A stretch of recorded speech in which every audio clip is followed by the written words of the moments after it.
Have you ever felt awkward in new social situations or around people you don't know? How about when needing to speak in front of a crowd or give a presentation at work? Well, me too. Stick around. We are talking about how self-compassion can be a way to help boost your confidence. This is going to be a two-part video, and so the first part is the why, and the second part is the how. I'm Shani Levy, marriage and family therapist, and I make videos about mental health topics full of tips, information, education to help you live your best life. Okay, let's talk about what doesn't work in situations like this. I'm sure you've heard of act as if or pretending that you are more confident than you are. So you're throwing your shoulders back, you're standing up straight, taking a deep breath, speaking with a commanding voice. And that may work for the short term. It may give you a kind of a short-term confidence booster. The idea is if I look like I'm confident, they will think I'm confident. Maybe I'll think I'm confident.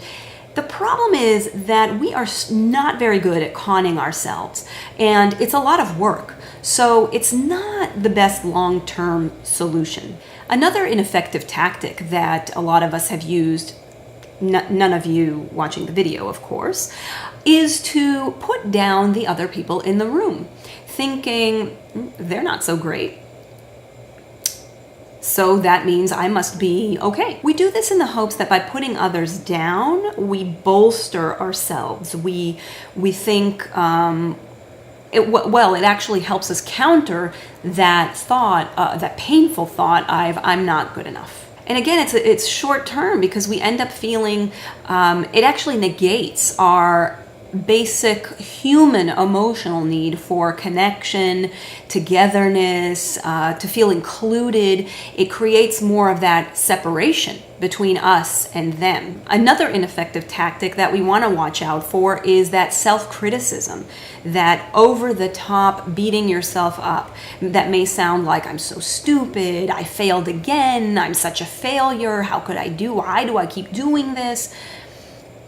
Again, this is a hard concept for those of us that are, for my pick yourself up by your bootstraps people.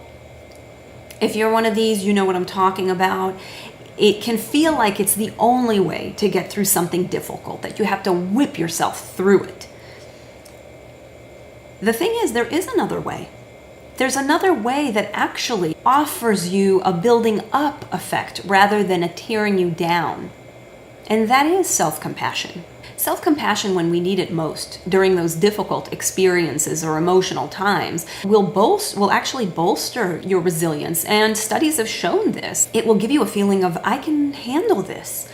It is like having a loving, caring best friend right there on your shoulder with you, telling you the things that you need to hear at that moment. With this, you will be more likely to feel like you can face your difficult experiences. You will have more motivation to face them, and actually more of a feeling of, I can handle this. Less likely to feel incompetent and never good enough. So in part 2, we will discuss how to actually do this.